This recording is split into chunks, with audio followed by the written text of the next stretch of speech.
Okay, so thank you everybody for coming tonight. This is our panel event on whistleblowers and surveillance. My name is Joel, I'm part of Brooklyn for Peace Arts and Culture Committee. We helped organize this event with World Can't Wait, which Deborah Sweet is a part of. Really briefly, our panelists are Deborah Sweet from World Can't Wait.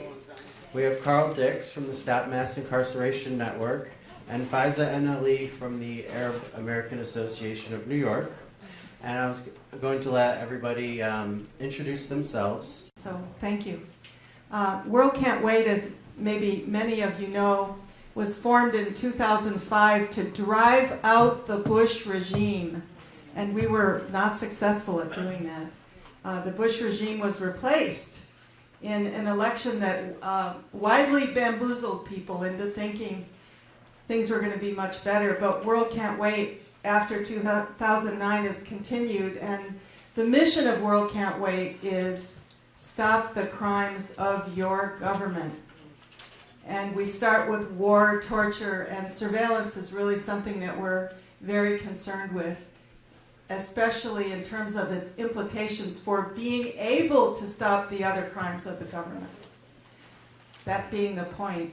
I come from a very, let's say, decades of opposing U.S. imperialist wars. I became a revolutionary in the 60s, and I am still on that road.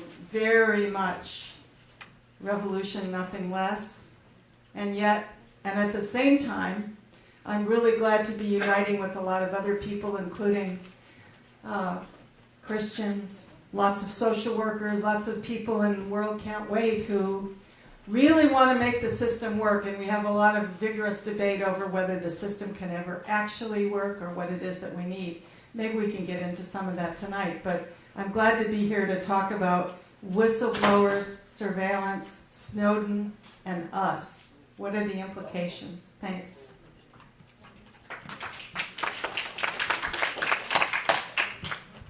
Okay, I'm Carl Dix, and basically longtime revolutionary leader and representative of the Revolutionary Communist Party. I've been a revolutionary for decades, let's just leave it at that. And my initiation into actively opposing this government was around the time I got my orders to Viet Nam back in 1970. I was part of the largest mass refusal to go to Vietnam during that war, the Fort Lewis Six. Did 2 years at Leavenworth Military Penitentiary for taking that stand. And coming out of it, I had to dig at why do these wars happen? Does it have anything to do with what was happening to black people here in this country back in the 1960s? And it was that exploration and interrogation that led me to become a revolutionary and a communist, which I've been ever since. I am also the co-founder of the Stop Mass Incarceration Network. Cornel West and I joined in the summer of 2011. On my birthday we did it, actually. It was July 31st. To form the Stop Mass Incarceration Network. And we did that because there is just tens of millions of people in this country whose lives are being ground up by the criminal injustice system. You know, and we can talk more about that, but it's not, they're the people in prison, which is 2.2 million right now. There's 5 million people who used to be in prison, but who are still discriminated against because they used to be in prison. But on top of that, there are the loved ones of all of those people. Because when you put a person in prison, you have incarcerated the lives of a whole family. They're enmeshed in that system. And this is not because of heightened criminal activity, but because people have been criminalized. It's immoral, unacceptable, and it must be stopped. And we formed the Stop Mass Incarceration Network to do just that. I'll talk more about that later, but I will let you know right now that network is part of an effort for a month of resistance to mass incarceration in October of this year. and we invite everybody to be a part of it. I wanted to be a part of this discussion because I felt that, one, what they're trying to do to Snowden is a part of criminalizing not only legitimate activity, I didn't say lawful because laws depend on who gets to write the laws, criminalizing legitimate and necessary activity. Well, we'll get into this more, but let's remember that like millions of people around the world are now aware of and talking about the massive government spying, which they wouldn't, many of them wouldn't have known about except for what Snowden did, you know, and that's a very important point for us to remember in this.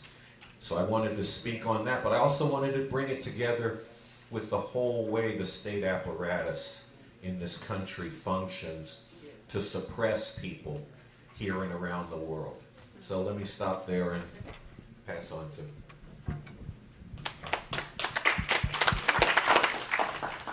Good evening, everyone. My name is Faiza Ali. I am the advocacy coordinator at the Arab American Association of New York. WWII is a social service and advocacy group located in Bay Ridge, and we service a largely Arab immigrant, Arab American, and Muslim community, not just in Bay Ridge, but really across New York City. The reason why I'm here tonight is actually to talk about surveillance in our backyard. I was actually really interested to make the connections of surveillance on a more broader level that's existing in the federal government through NSA and drawing those parallels with what's happening here in New York City and the surveillance of Muslim communities, in particular by the New York Police Department. My background is not as extensive as my panelists. I almost feel like I'm out of my league a little bit, but I do, I've worked with a number of community-based organizations, mostly in the Muslim community, on civil rights issues in particular. So I got my activist chops actually organizing on campus here in New York City at Pace University during the height of the anti-Iraq war movement. In fact, some of my first mass mobilizations was downtown in Lower Manhattan when I was an undergrad. And then I started working with a community-based organization called the Council on American Islamic Relations here in New York City that documented issues of discrimination facing Muslim Americans in New York in a post-9/11 context, and documenting issues of hate crimes, and stayed with a variety of community-based organizations working on a number of issues. But in the last maybe 3 or 4 years have been really focusing in on the unwarranted surveillance of the Muslim community by the New York Police Department, as well as other forms of discriminatory policing practices that I'm hoping we can get into a little bit later this evening. Thanks. Thank you. Okay, thank you. Just so everybody knows, we have some prepared questions for our panelists till about 8 or 8:15, and we're going to have audience questions until 9 when the event ends. You've already touched on it. Let's just go down the road this way again. But this event came out of Arts and Culture Committee's own conversations amongst ourselves about Edward Snowden last year when, it's in the news every day, but it started just on Snowden, and then other members of the committee really pushed the idea to how is this affecting other people other than people like Edward Snowden. So if you could talk about how different communities, different people are affected by surveillance and by Snowden's actions, whether it's directly or a kind of trickle down of the surveillance. All right. Well, I do want to acknowledge, and I see the Arts and Culture Committee has brought these posters of the other well-known whistleblowers, and I think it's really important to bring in Jesslyn Raddick and Thomas Drake and Chelsea Manning. Chelsea Manning is one of the most significant whistleblowers really in world history, because if you look at what happened after he was Bradley Manning then, in the summer of 2010, just 4 years ago, released that video called Collateral Murder. We've given out thousands of copies of that video, Collateral Murder, to people around the world because people have got to see what the U.S. has done in their name. And the shocking part of that for a lot of people was the cold-blooded murder of Iraqi civilians and then the laughing afterwards by the U.S. military. That is the peace. I went to the trial of Chelsea Manning and sat there a lot, and I heard her testify about this. That was the peace that set her on to this whistleblower when she heard her colleagues and fellow soldiers doing this and then laughing about it. And they didn't care if there was ever justice. And she said to herself, I have to do something so this gets to the people of this country in particular, so it could stop. And this was motivated by the feeling and the sense that I think we in World Can't Wait and you really want to promote. American lives are not more important than other people's lives. These were Iraqis, children. These were photographers. They were shot down in a cold-blooded way.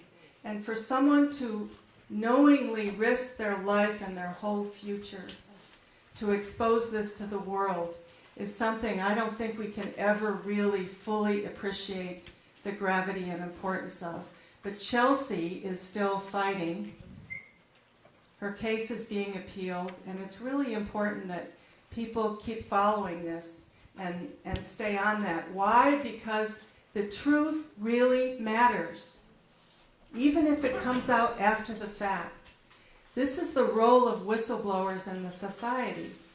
When Carl went to prison for refusing to go to Viet Nam, when people all over the world hear and see that people living in this country make sacrifices, even if they're less in some ways than other people are making, they begin to understand that there are people living in this country who say, no, we don't go along with what our government is doing. So I think just the appreciation for the whistleblowers and for people speaking the truth is an extremely important starting point. So I'll pass it along.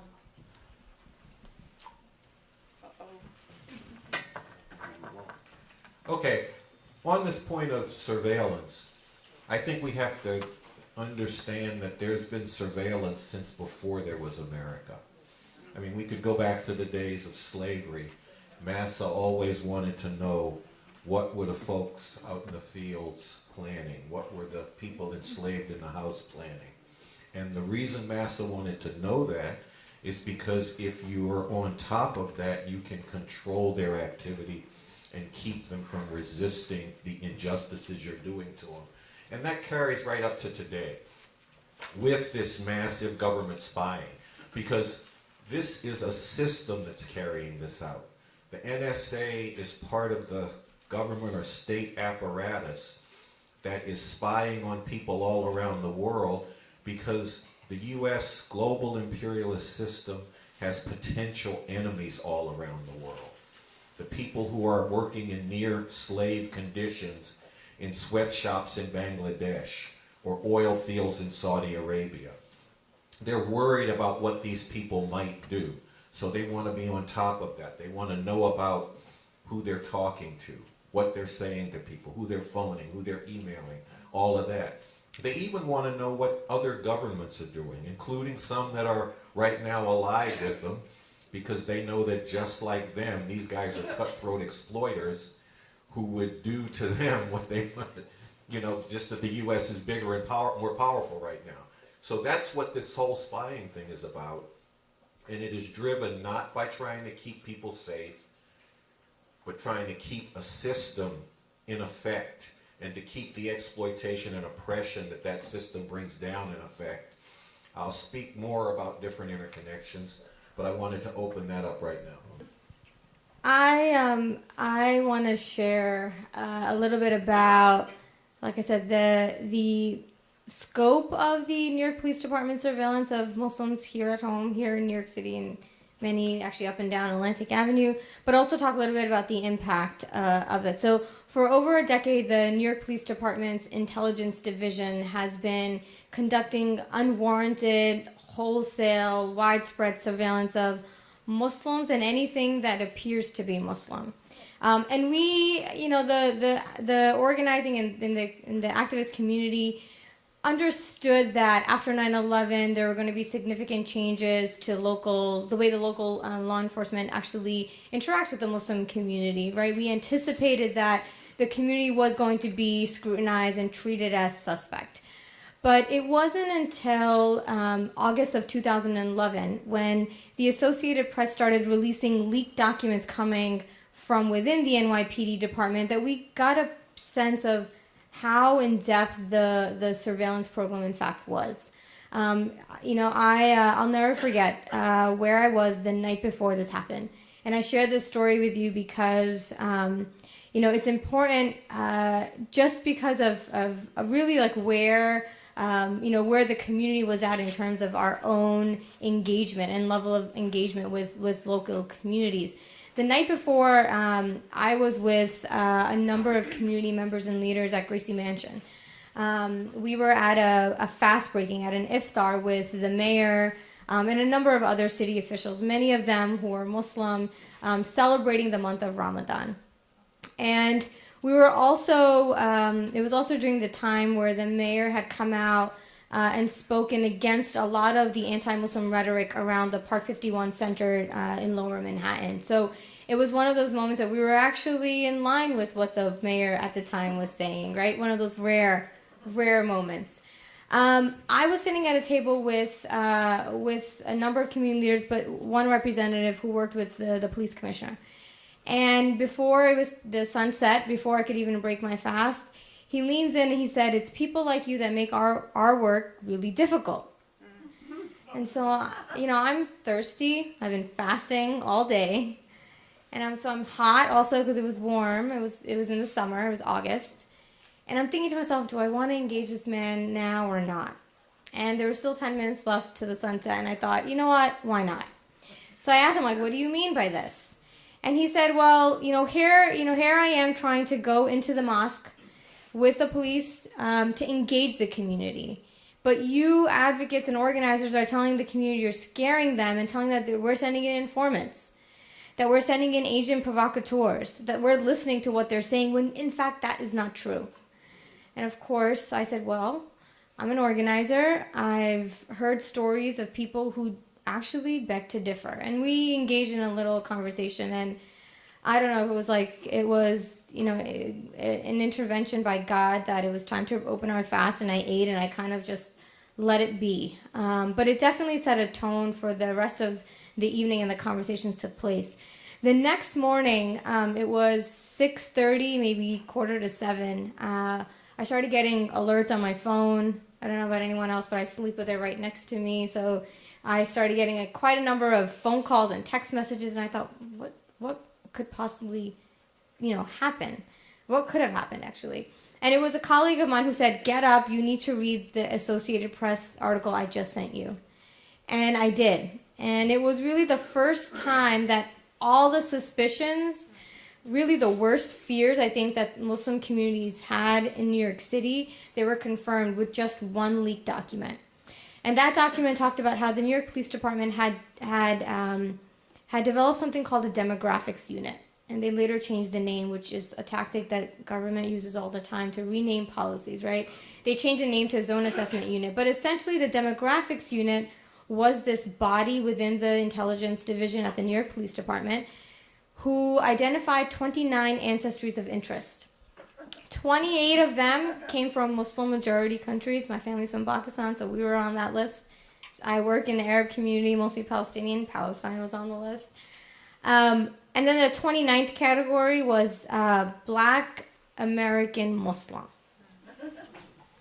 And the leaked document was really interesting, and I really encourage, if folks are curious or interested, if you just Google or if you go to ap.org/NYPD, you'll see the first batch of documents that the AP started releasing.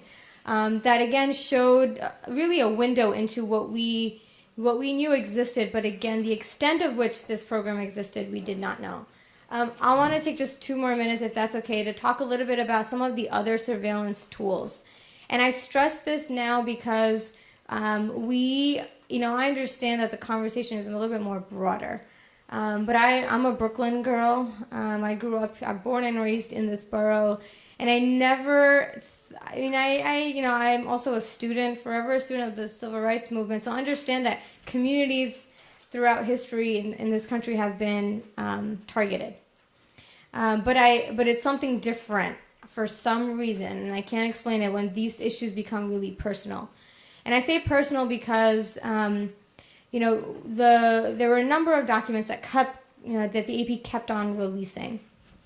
But the last set that they released was August of last year, in 2013, that basically said that the NYPD had something called terrorism enterprise investigations. They came up with this term. I think it's actually a term used by the FBI as well. But they basically labeled entire mosques, as terrorism enterprises, which gave them the opportunity to conduct surveillance on anyone who ever stepped foot in that mosque. So you could be a cab driver that's stopping to pray and leaving, but because you walked into a mosque, into a prayer space that's been deemed or labeled as terrorism enterprise, you're subjected to investigations. In that same document about terrorism enterprises, I learned that my organization, the Arab American Association of New York, was also a target. And it was a target for the NYPD to place a confidential informant on our board. And so we were learning about the surveillance program and how it basically impacted a lot of public places that Muslims prayed at or they gathered at. Arguably, a mosque is a public space anyone can go in, you guys can walk in. But this was the first time that they were actually targeting, or we learned, it was confirmed, again, we always had that hunch, that they were actually going into private institutions, not just posing as a client seeking services from one of our caseworkers, because that has happened. But this time trying to infiltrate an organization, which is definitely a reminiscent of COINTELPRO, which I'm sure that we'll get into. So I wanted to paint a picture of what's really happening right here in New York City, targeting one specific community, but of course it's, it goes without saying that it's today it may be us, tomorrow it's going to be more people who look like, who look like you and I in this room.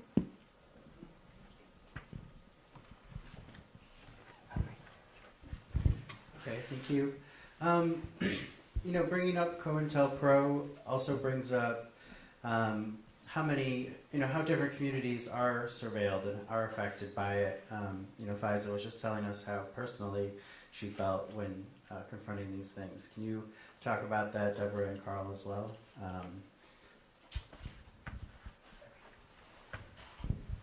Well, I brought a book along. This has only been out for about a month. The Burglary. People familiar with it? This is how COINTELPRO got publicized. This was a number of pacifists in the Philadelphia area in 1971, right after Kent State, about about a year and a half after, via COINTELPRO, Fred Hampton and Mark Clark were killed in Chicago, the Black Panther leaders. This book tells the story of how these pacifists mainly and anti-war activists broke into the FBI headquarters in Media, Pennsylvania. And we heard about this later. This was in the spring of 1971. Nobody ever knew who did it. It was not solved by the FBI, ever. And it's now come out because the statute of limitations ran out that they did this really interesting book. I'd really encourage people to read it for a whole host of reasons.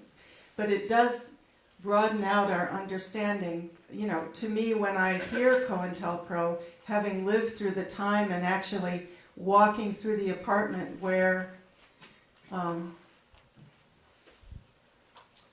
Fred Hampton was killed in December of 1969 and seeing the bloodstains, when I hear the word COINTELPRO, that's the only thing I can really think of. But it turns out that, in fact, it was a longer running program.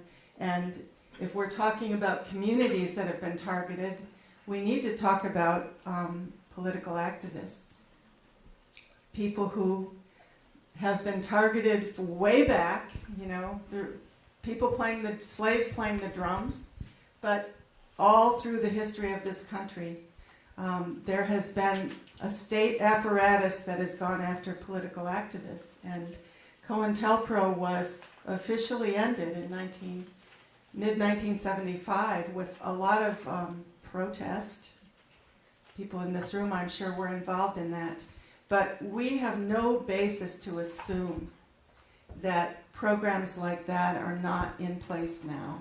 Absolutely no basis to assume that. In fact, what came out in 2005 with the first NSA revelations, people remember when Bush had just been reselected in 2004, the scandal developed over the fact that the NSA was spying on individual people in the U.S. And the New York Times, you know, God damn them, sat on that for a year. They knew about it. It took them a year to reveal that.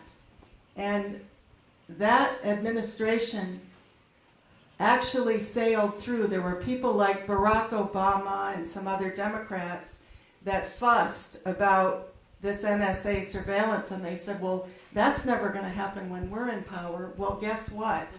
The biggest news story after Edward Snowden's revelations, which, and I believe Glenn Greenwald is telling the truth when he says, essentially, the biggest stuff has not come out yet.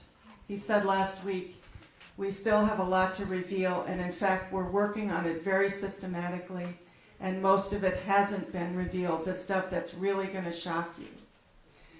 But the biggest shocker for a lot of people, or the one that people should really be taking seriously, is that Barack Obama came out and said, first of all, lied consistently over the last year, lied about what the U.S. has been doing, his administration in particular, and then has said, well, you know, we're going to make reforms.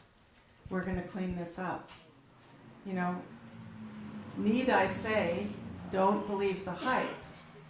That is not what is happening. What we're learning is that at every single level, this government is literally vacuuming up all the information about us. And we read today that it's been revealed, whether you have a Gmail email address or not, Google has all your information, because if you ever correspond with somebody with a Gmail address, they vacuum it all up. So, you know, why? Why are they doing this? People have argued to me that it's because there's a company that's making a lot of money about this. Well, maybe that's true. But I think the thing that we really have to confront is that this is about control. It's control of us. It is limiting what we think, what we know, but it is also holding over our heads political activists, you know, people in different communities, people of color who are always targeted by this system. It is holding over our heads. If you even think about rising up in any way and doing anything about this, you're in great danger, because we know where you live, literally. We know what you're thinking, and we will come down on you. And this is a big problem for our movement, frankly. I know people who won't come to discussions like this. And they tell me that because we are afraid of being targeted, and I completely understand it when we find out what the NYPD has been doing, as if they are the CIA, the FBI, all rolled into one. So it's important just to come to grips with what they're actually doing, and then we have to figure out, how do we build our organization and think about this in a way that really strengthens us to withstand this kind of really brutal, vast, unjust, illegitimate surveillance. Okay, it's very important to connect surveillance to repression and suppression. I'm glad Deborah brought up the murder by the Chicago police of Fred Hampton and Mark Clark, because they not only murdered them in their beds, but they had a confidential informant who was in the house before the murder was carried out, so that they knew where Fred Hampton was sleeping. This informant also drugged Fred Hampton. All this is documented. So they weren't just trying to find out what are they doing in that Panther house. They were trying to set them up to go in and murder them and carry out a murder. And this is the role that surveillance plays. First, you identify potential threats and you surveil them to the greatest degree possible. You find out who's connected to who, and if those threats go from potential to actual, then you figure out how to smash them. That is their approach to this, and that's what we're dealing with. And we're dealing with a state apparatus that is out to keep this setup in effect, both in this country and around the world. And we have to connect this surveillance to the NYPD carrying out stop and frisk. They don't just check out and see who's doing what.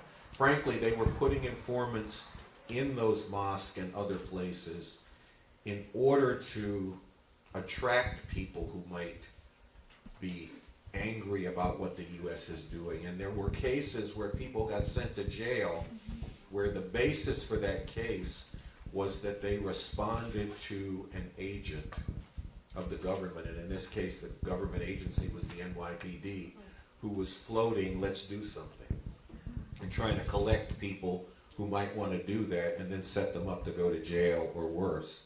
And I remember all of this stuff from the 1960s. And look, when the Church Committee, which was named after some senator whose last name was Church, had to do the hearings on COINTELPRO because of the exposure and the opposition, they disbanded the COINTELPRO, Counterintelligence Program, or COINTELPRO, to much fanfare, and continued to carry out the same activity under other names.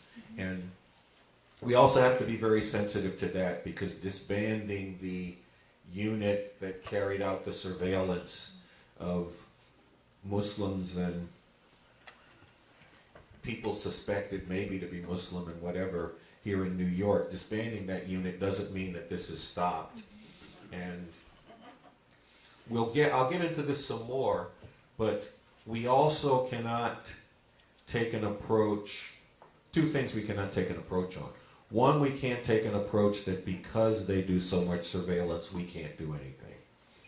That would be the wrong way to go on it. The other way we could go wrong is to say, well, the problem is that this surveillance is a deviation from the democratic norms that we have to get back to. Because they were doing this the whole time, all the way down. That's why I took us back to slavery. And I could have walked this up in detail, but I didn't think we had the time for that.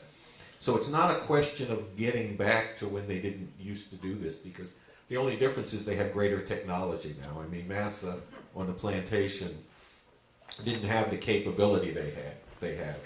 They have that capability now, and we have to figure out how to resist it. And for me, we have to figure out how to get rid of the system that is responsible for it through revolution, and I'll talk about that more later. I mean, I feel like I answered the question earlier, but I wanted to respond to two things that both Deborah and Carl said. One, on the impact. It's really important. I actually I wanted to share, I don't have copies of this, but if you Google mapping Muslims, it's a report that community organizations put together, surveying and talking to people who were impacted by the Muslim surveillance program. And the demographics unit is just really one aspect of it. But in it are personal accounts from young people, from activists, from imams, everyone who talks about how this issue has touched them. There's one part, it's on page 25. I should have stapled this, right? which is a sign that was put up in one of the Muslim student associations. And it says, "Please refrain from political conversations in the MSA. Read this to see why." And it was a poster put up in the Muslim Student Association room. It was a prayer space. And what it was pointing to was actually a story about the surveillance program. And this was just really one example of many instances where the community felt scared. They wouldn't just only come and sit in the back of a conversation like this or avoid coming here. They wouldn't participate in any of the rallies that we were organizing outside of One Police Plaza. They wouldn't sign a postcard requesting an investigation into the surveillance program. There were many layers of impact. One of them that I want to share was about the role of informants. Informants in the mosque not only cause mistrust between like communities and the police, they cause mistrust amongst community. You know, I had a community leader that came to my organization in Bay Ridge. We're a block away from the mosque. That was in all of the documents, the Islamic Society of Bay Ridge. And the community leader said to me, "Can you guarantee that the person that's praying next to me is not an informant?" I was like, "You want me to guarantee that to you? I can't do that." He's like, "How am I supposed to feel comfortable to pray? I can't even concentrate. I can't even trust the people that are around me. I don't even know if the people I've been friends with, if one of them turns out to be an NYPD informant." And so like the psychological trauma that this is having on a community is something that I wanted to bring up. Again, it's not just like sowing mistrust between communities and the police. That's a separate conversation. It's sowing mistrust between community members. And really, that is what's holding back any sort of movement building that we want to be a part of to challenge and really end discriminatory policing practices. And the other point I wanted to make was about Carl, about making the connection between surveillance and stop and frisk. That's actually been one of the highlights of the work that we've been doing, because you know the Muslim community and the movement to end stop and frisk has actually been working together, drawing those parallels. You know, for us, whether it's stop and frisk or unwarranted surveillance in the Muslim community, these are two discriminatory policies cut from the same cloth. And so we've been talking to other groups within organizations like Communities United for Police Reform on how do we actually work together to end discriminatory policing. So I wanted to share that as well.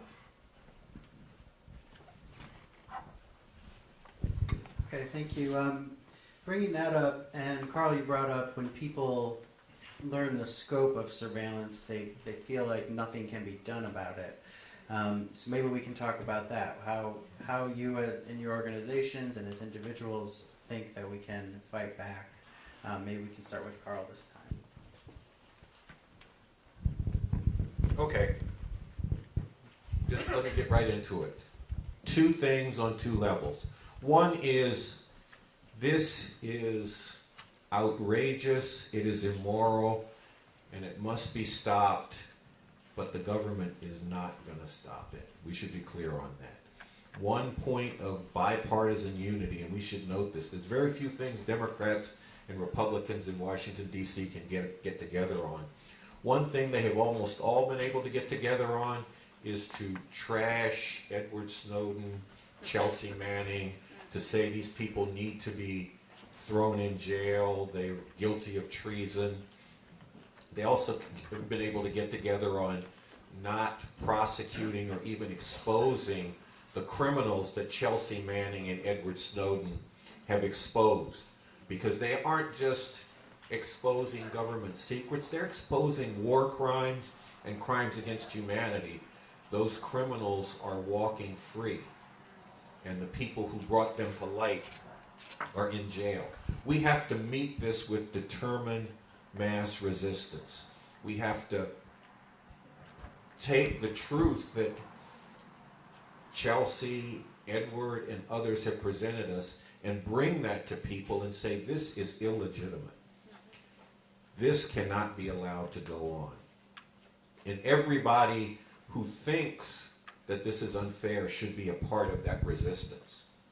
But then the other thing I'm going to tell you is that the reason we have an illegitimate, massive government spying program is because we are living under an illegitimate capitalist imperialist system. One that exists based upon vicious exploitation of people here in this country and around the world, and brutal suppression of people. That's why I keep connecting surveillance to suppression, because they don't just find out who the potential threats are, they move to crush them, and crush them in illegitimate ways. The Fourth Amendment that is being shredded through this government spying program was frankly already torn up in the ghettos and barrios in this country. Back in 1968, the U.S. Supreme Court okayed an approach of police searching people on hunches, just because, whatever. That Supreme Court ruling was later cited to justify the war on drugs and its approach to targeting inner city communities. It was cited in justifying the stop and frisk policy of the NYPD. And it basically said, oh, these cops, they're professionals. We have to trust them. So if they feel they need to search people, if they feel they need to stop people for any damn reason or no reason at all, other than the color of their skin, well, they know what they're doing. And see, on one level, they did know what they were doing. They were targeting blacks, Latinos. Post-2001, they were targeting Arabs, Muslims, and South Asians, anybody who looked like they might be Muslim. That's what they were doing. And they were doing it because all of those groupings of people were deemed to be potential threats that needed to be controlled. And we got to get rid of this system. It's going to take revolution to do that. Now, when I say revolution, I don't mean running out here right now and doing some crazy stuff, because it's not yet time to launch an all-out revolutionary assault. The system is not deep enough in trouble. There's not a revolutionary people numbering in the millions that are ready to put it on the line to make that happen. But what it is time to do is to mobilize people to fight the system's attacks, and to bring out to them that these issues that they're fighting around are rooted in the nature of this system, and to work to prepare and get ready for a situation when the system is deep enough in crisis, and when there is a revolutionary people numbering in the millions that are ready to put it on the line for that. And that's something that we are working to do. And that also ties in with what I'm doing in relation to the Stop Mass Incarceration Network, because literally tens of millions of people's lives are caught up in the criminal injustice system of this country. I come at this as a revolutionary, but however you come at this, you have to ask yourself, is it okay with you that that's happening? And if you've got an ounce of justice in your heart, it should not be. And therefore, you should stand up and be a part of resisting this. And that's why Cornel West and I issued a call for a month of resistance to this in October. We're going to be doing nationwide demonstrations, panels, symposiums, and teach-ins on college campuses and in communities. We're going to do a major concert, as well as other cultural expressions. We're going to be mobilizing for sermons in mosques, churches, synagogues, and many other forms of resistance, all targeting mass incarceration. Because we need to change the way that millions of people in this country look at this problem. That's how we're going at it. We need them to see the illegitimacy of what's going on around this. The call for this month of resistance, people should read over that call, they should endorse it, they should get connected with the Stop Mass Incarceration Network, because we need to resist these horrors. And then while we're resisting, we can continue to discuss what it's going to take to end this once and for all. I'm going to be talking about revolution, I'll tell you that right now. And there's a lot more that I can say about it, but let me pass this on. Well, I'll be kind of brief, but this is one of the reasons I brought up the burglars. Look, we were sitting around in the 60s trying to figure out what are they doing to our movement. And I'm going to talk about this Saturday night. There's a special event put on by Veterans for Peace, Viet Nam, full disclosure, the real history of the Viet Nam War. And they asked me to come and talk about the time that I got an award from Nixon in the White House, and I told him to end the war. And nobody thought that could be done either. Nobody thought you could get that close to the head of the imperialist world and tell him to stop. A few months after that happened, at the end of 1970, these folks, I think it was 9 people, organized themselves to break into the FBI office. And my point in raising that up is not, well, that's what we should do now. No. The point is that this system is very vulnerable in weird kind of ways. Here is Edward Snowden, 29 years old, right? He had worked for the U.S. military. He had worked directly for the CIA. Then he had a job as a contractor. He literally had the keys to the whole system. And the U.S. government is relying on a lot of people in their 20s because they're the ones that are writing the code and operating the system to run this vast system of surveillance. When you think about it, it's crazy because they were so vulnerable to this leak. And now there are more people that are coming out with little bits, not this big, but other people up on the wall over there who are standing up and saying, you know, I don't care if my whole future is at risk. Only a few people going that far. But I think there's a lot of people looking at this system right now and saying, what the hell? What the hell? What makes them think they have the right to collect information on everybody in the globe? We're not down with that.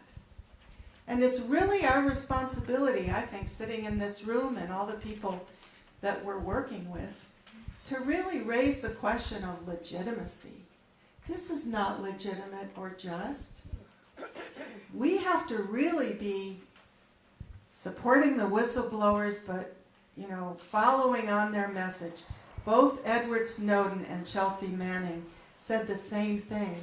The reason I did this was to start a conversation among the people living in this country about, do you want things to go this way? And I feel there's a real challenge all the way through, from individuals to organizations, to really stay on this mission of exposing this and not accepting it. And I think there is both some direction and some hope there. Not that we don't have to be much, much bigger and louder at doing it. I think you could, Deborah hit it on the nail that you have to expose it and not just kind of, take it as something that's so large that you can't organize around. I mean, so there might be a difference of opinion and approach, right? The way that our community has been organizing has really been looking at how do we build power so we could take on something as large as the NYPD, right? Did Bloomberg say it was like the 7th largest army in the world, right? If it were a standalone, what was that? Private army. His private army, yeah.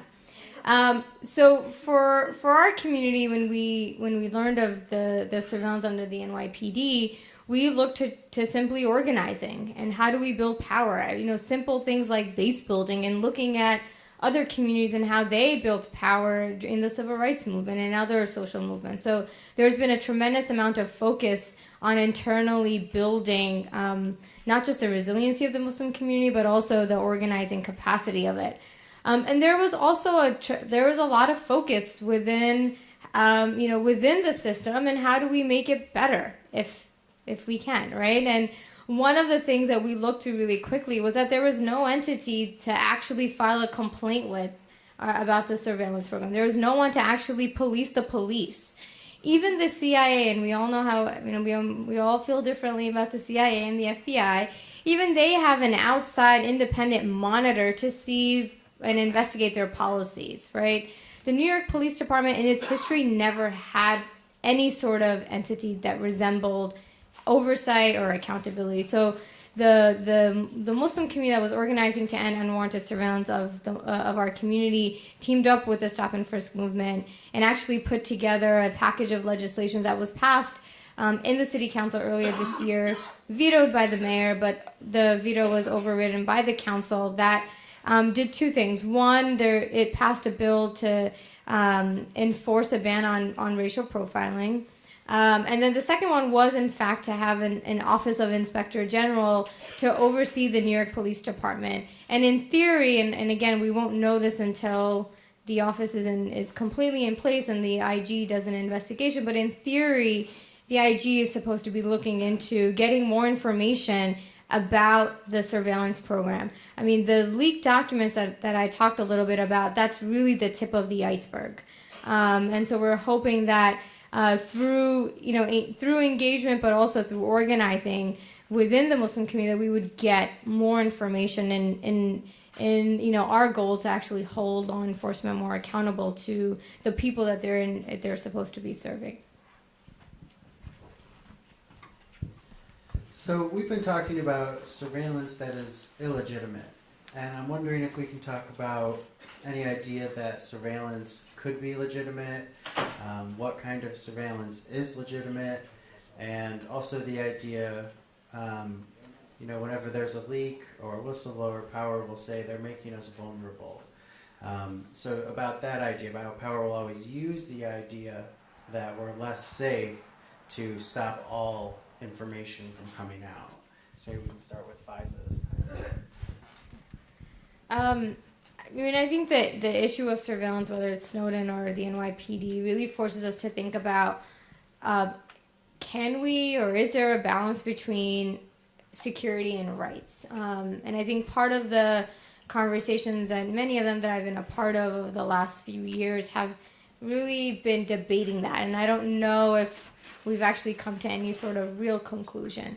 I think that this surveillance, at least in the way I see it as through the NYPD, is really just one way for the intelligence community to gather information, right? And I think that in this particular instance, it's done more harm than good. It has alienated communities. It hasn't worked. I mean, the demographics unit, never generated a lead. So over 10 years of looking at where Muslims eat, pray, and live never really resulted in anything. So that kind of surveillance is ineffective, right? It's bad policing. So, I wanted to also bring up the issue or the impact, again, that this would have on communities and public safety, right?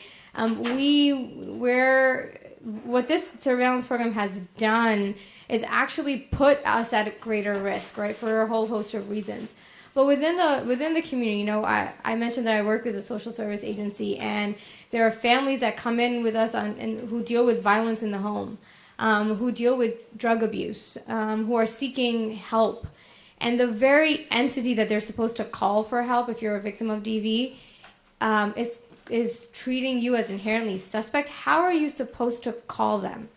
And so if there's any lesson that we've learned specifically around the NYPD's Muslim surveillance program, is that it's actually doing a lot more harm than good. It's actually putting a great number of people at risk. And that, we also come from a community that doesn't want to necessarily always be defined by national security. But this, unfortunately, reinforces that frame. Okay, well, just to be real clear on this one, an illegitimate system cannot conduct legitimate surveillance because they are going to be carrying out surveillance to keep that illegitimate system in effect. That means that far-flung global empire, the people in near slave conditions in Bangladesh, in the Saudi Arabia oil fields, and other places. And that also means the youth growing up in the inner cities here in this country that this system offers no future for. And see, that's where the mass incarceration comes from. And it shows you this thing about what an illegitimate system does.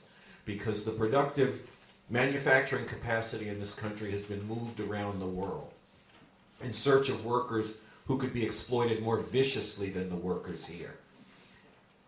Greater profit for a handful of capitalists, near slave conditions for people around the world, and youth growing up in the inner city where there are no legitimate means to survive and raise families. Their response to that was not, oh, let's do a job training program to retool ability so these kids can enter the workforce, or let's do better education. It is, let's criminalize them, target them, and catch them up in the criminal injustice system. This was a conscious policy, and if people think I am engaging in conspiracy theories, they need to go back and look at documents coming out of the Nixon administration. That's how old I am. I know back then. Nixon sat in a cabinet meeting and he said, the problem is the blacks, and we have to devise a solution that does not acknowledge that that's what we're dealing with. And then his administration called for a war on crime and a war on drugs, both of which were to be waged in black communities across the country, not because crime and drugs only existed there, but that was what they wanted to do, to control those communities. That is what we're dealing with, and that system will always minimize and justify its repressive activity, whether that's a question of surveillance or outright suppression of people, if they are in position to do that. That's why I'm a revolutionary, why I feel we need to get rid of this system. And look, we in the Revolutionary Communist Party have issued a draft constitution for a future socialist republic in North America that I think is available on the table, right? And in that, it talks about what the government would be like and what the society would be like in a revolutionary future. We're not ready to bring that into being now, but we want people to be looking ahead to see if it is possible for there to be a better way for people to live. And one of the things it says in that is that it would be the responsibility of the revolutionary government to not only allow dissent, but to protect and encourage dissent. Now, why could it do that when this society can't do it, when dissent runs afoul of important interest of theirs? It can do it because there will no longer be a handful of people who own and control the means to create wealth and who are trying to defend that from the majority of people. It would also want to do that because it would want to transform the society until all of the oppression, exploitation, whites lording it over black people and other people of color, men dominating and suppressing women, all the backward ideas are done away with. And the way to do that, and this is a thing that the leader of the Revolutionary Communist Party, Bob Avakian, really stresses, is that you have to get to the truth. And the way to get to the truth is to unleash all of society to contribute to that, including people who disagree with the revolution and the direction the revolutionary government is taking. Because even if they disagree with what you're doing, they may be able to tell you something you need to know. That's how you'll learn that you're fucking up. Because the people who are with you will probably soft soap it. They'll come right out and say, this is wrong. And then you have to look at it and say, are they right? And if they're right, you got to change it. But you got to know about it to change it. And if you suppress their voices, you won't learn about it. So that's why we would take that approach in a revolutionary society. And I encourage people to check out that Constitution as well as other material that would allow you to look into the work of Bob Avakian. But just in brief again, an illegitimate society cannot carry out legitimate surveillance. They will justify it in terms of we're keeping you safe, but that was what stop and frisk was supposed to be about. And you tell me how people are kept safe if 90% of the people who are stopped and frisked were innocent, not doing anything wrong. How is that program helping? And then the 10% that they arrested or cited, many of them weren't doing anything wrong either. Because if you protested being stopped and frisked, you were likely to get beaten up and arrested. You know, tell me how that keeps anybody safe. So let me just stop there, turn it over to Deborah. I'll be short, but I get this question a lot because I speak on the surveillance program, and everybody's heard this from the government. You see it on the MTA, on the subway every day. If you see something, say something. There's somebody who's going to have a little black bag under the seat, and you know it was some Muslim guy that snuck it under there, and you've got to rat him out, and that'll keep us safe. There's no basis for this, and I always try to turn that around. Who has made the people in this country less safe by pulling little 911s about every other week off across a whole region of the world, from Somalia to Yemen, Pakistan, Afghanistan, Iraq? We know about the big invasions and occupations, but there's a drone war going on right now that I think we have to look at as, number one, a surveillance against all the people living there, and number two, a way of murdering civilians consistently and getting away with it across national borders and in opposition to international law. This is something World Can't Wait, and with other activist organizations, including Brooklyn for Peace, is working on a lot. We're going to be in front of the biggest drone contractor in the country, L3, with Brooklyn for Peace and the War Resisters League on May 6th, reading the names of people in Pakistan and Yemen, civilians who have been killed by this effort to keep us safe. And of course, you know, drones are great because you don't have to have big standing armies. You just send the drones over there and they take out people. There's no defense against these weapons. We know at least 200 children whose names we have and we will be reading on May 6th who were killed in this secret CIA and US military program. So that is very much connected to the surveillance going on here, my friends. That is keeping this system running, and it is not keeping us safe at all, as well as not keeping the people safe there. So try to turn it around when someone comes up to you with that argument that it's keeping us safe. It is not. Okay, thank you. So we're going to take questions. If you can speak into the mic, so if you can come up so our camera can also get the sound, that would be great. Well, you can just speak into it. Doesn't stress. Okay, Faiza, could you speak a little bit more about the implications specifically of the elimination of the zone assessment unit and now we have the Inspector General, what specific kind of organizing do you think needs to be done? And then I guess, Carl, if you could speak a little bit more in terms of, since people are feeling really more overwhelmed about how to plug in, could you give specific recommendations to people on how they can plug in to deal with, you know, surveillance, organizing, where, what, when, stuff like that?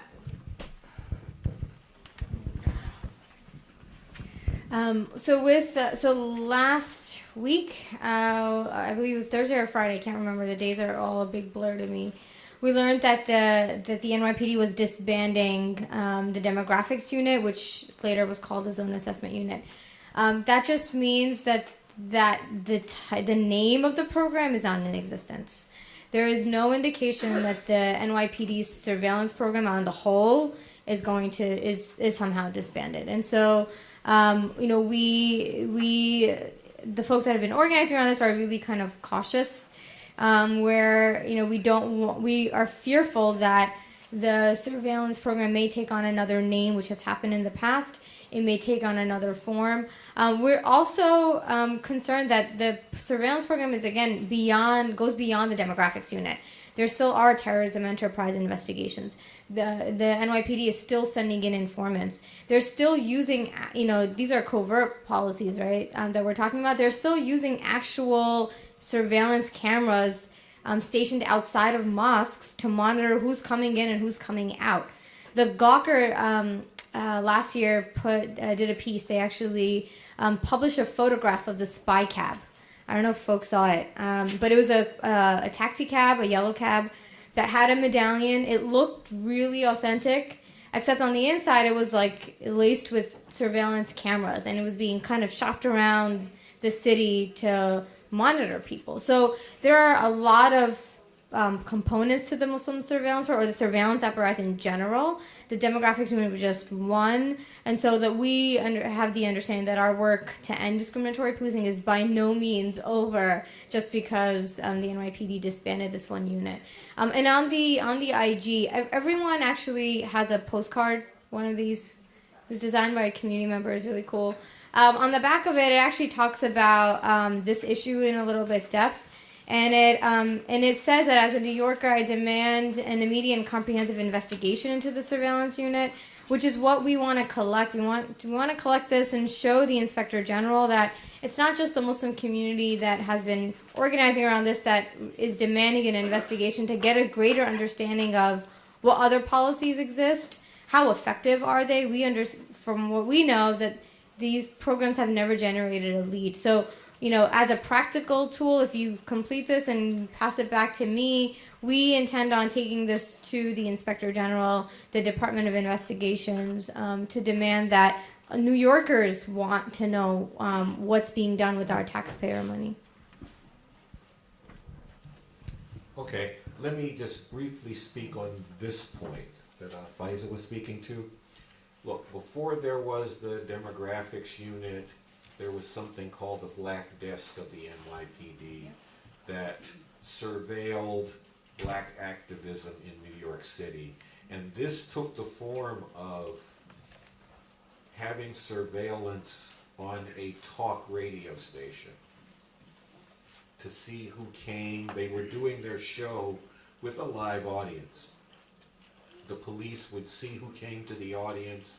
They would see who came, what they had to say on the radio, and they had a unit that collected that information. Before that, there was the Red Squad.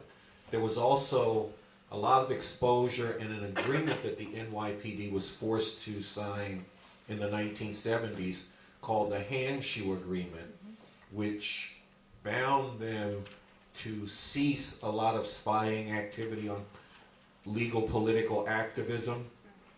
And the Handshoe Agreement, like there's paper in the toilet there that is worth more than that now because the police just violate it and say, sue us then, because they know the courts are not going to back that up. So we should just be clear, even when they're forced to back up on something, that they are often carrying it out under another name. And this does bring us up to the question of resistance. And we have to expose the crap that they're doing. We have to take on their attempts to minimize it, because they are literally spying on billions of people. And they're like, well, we don't pay attention to the content. We're just seeing who's calling who. But then it reveals that the content is somewhere that they have access to, and if they want to go look at it, they can. So this is what we're up against. This is what they're doing. And then they try to justify it by this argument about safety, and it is bullshit. They're not trying to keep us safe. They're trying to keep their setup in place. And this does require people to resist, to spread the word on this, to really have the backs and support the people who have exposed this, And this is very, very important. I've talked about the month of resistance to mass incarceration.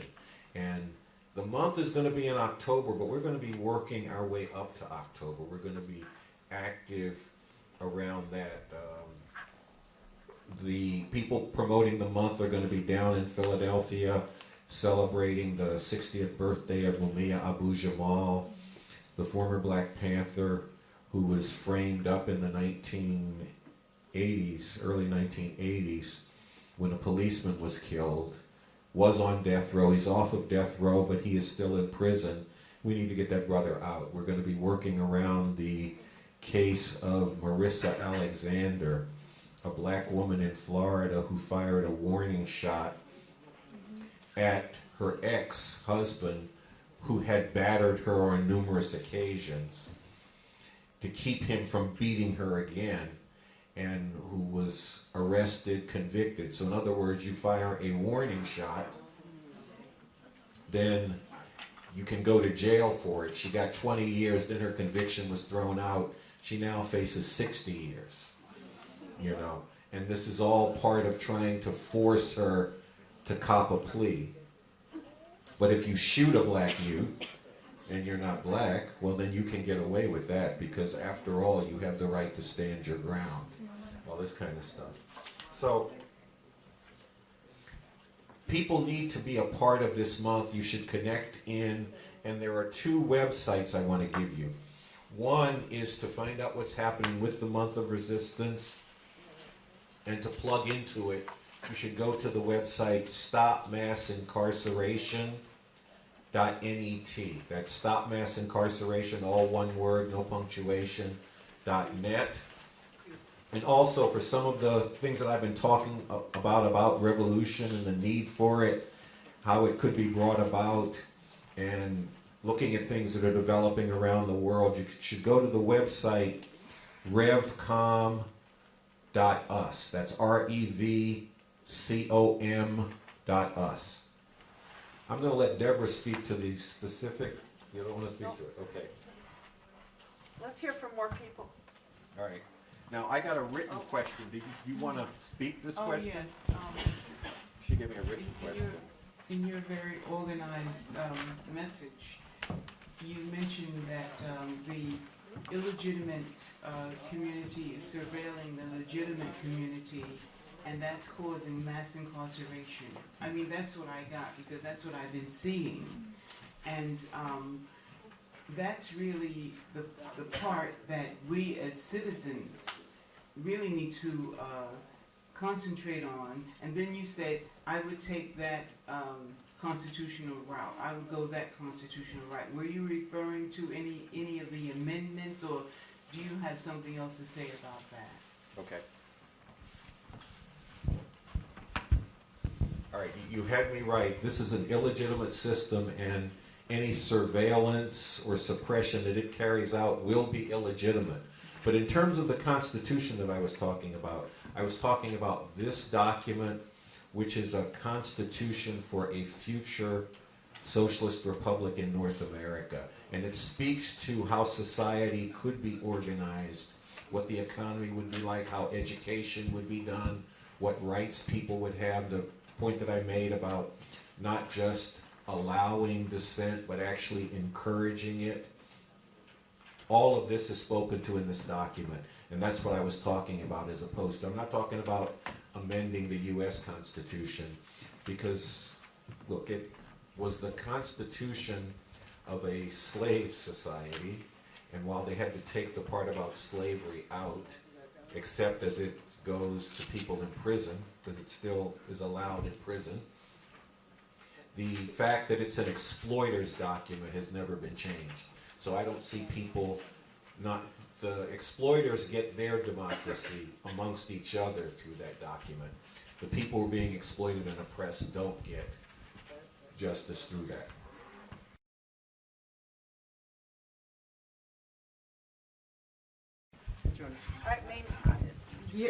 This is what they've done.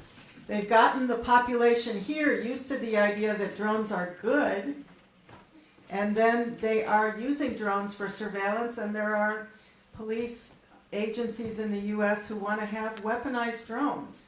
They haven't gotten them yet, but the FAA for 2015 is basically opening up the airspace to private drones. And, you know, we know for a fact that some government agency has drones about this size so that they can fly into windows. And these are surveillance drones. You know, it's really futuristic type stuff that's here. And it is just an extension of the same illegitimate surveillance, I think. I just, really quickly, I want to say to everyone who's thinking about how do we empower people to resist, I just want to tell this story on Carl, because he didn't bring it up, but in 2011, when stop and frisk was at its height, and 800,000 people were stopped and frisked that year, and we know that 85% of them were people of color. there was a lawsuit going on by the Center for Constitutional Rights and the NYCLU. They had a really good lawsuit, but they weren't getting anywhere in the courts. They were going to lose. And Carl and Cornel West called a bunch of us to come out and start a campaign of mass civil disobedience. And there's several people in this room who were arrested, some repeatedly, including Carl, at different police precincts, including in Brooklyn at the 73rd. And that really changed things. When you had people putting their bodies on the line against stop and frisk and getting into the media and talking about why it made a difference, it not only got people thinking, but it gave some backing to those youth that were getting constantly stopped and still are. It made them feel like there are people who care about them and their lives. And these are the kinds of actions that really can make a difference. We need to figure out, yes, how to apply that to supporting people in the communities that are really targeted here.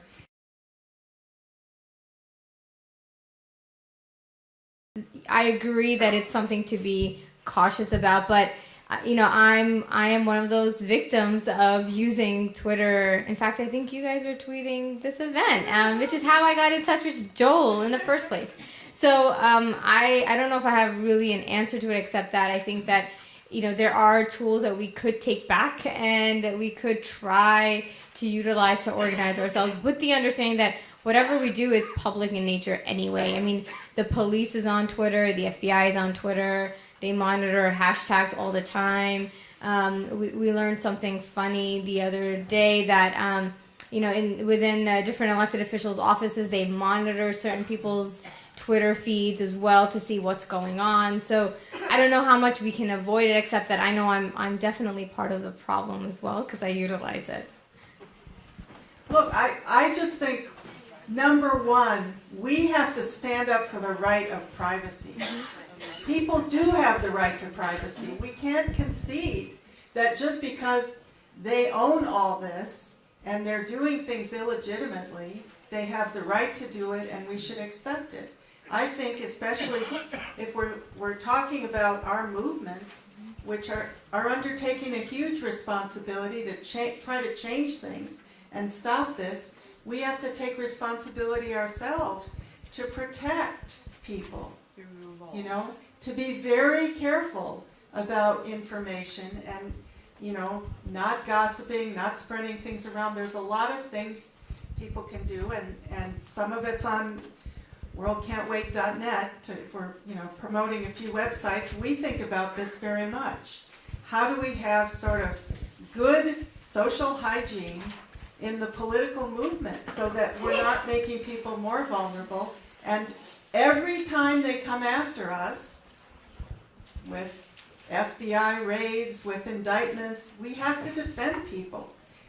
That is part of transforming the situation where they can't get away with this anymore. Two quick things. One is his question brings up some important things that people should be thinking about. Because part of the way they've been carrying out this massive government spying program is through collaboration with corporations.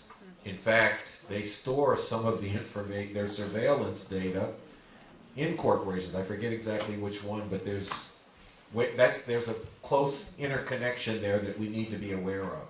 The second point, Deborah was beginning on it, is that you can't go completely unpublic and still organize. So you have to be utilizing these different platforms, but you also have to be conscious of what you're doing and making sure that you're not spreading gossip or laying out things that you wouldn't want everybody to know when you go into this. And just a brief example, we did a strategizing session for the month of resistance against mass incarceration in New York earlier this month.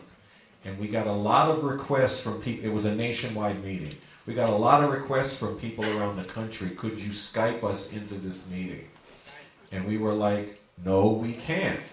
And they thought that initially people thought that meant we were not technologically sophisticated enough to Skype them in. But we were like, no, we understand the technology, and we are capable of doing it, but we know what we're doing, and we're not going to do it because we Skype this meeting, and we're going to be talking about what we're going to be doing to resist mass incarceration on the cloud, on the internet, and then we may as well be sending the notes of the meeting to the authorities so that they can figure out how do we go at these people. Have they become a threat?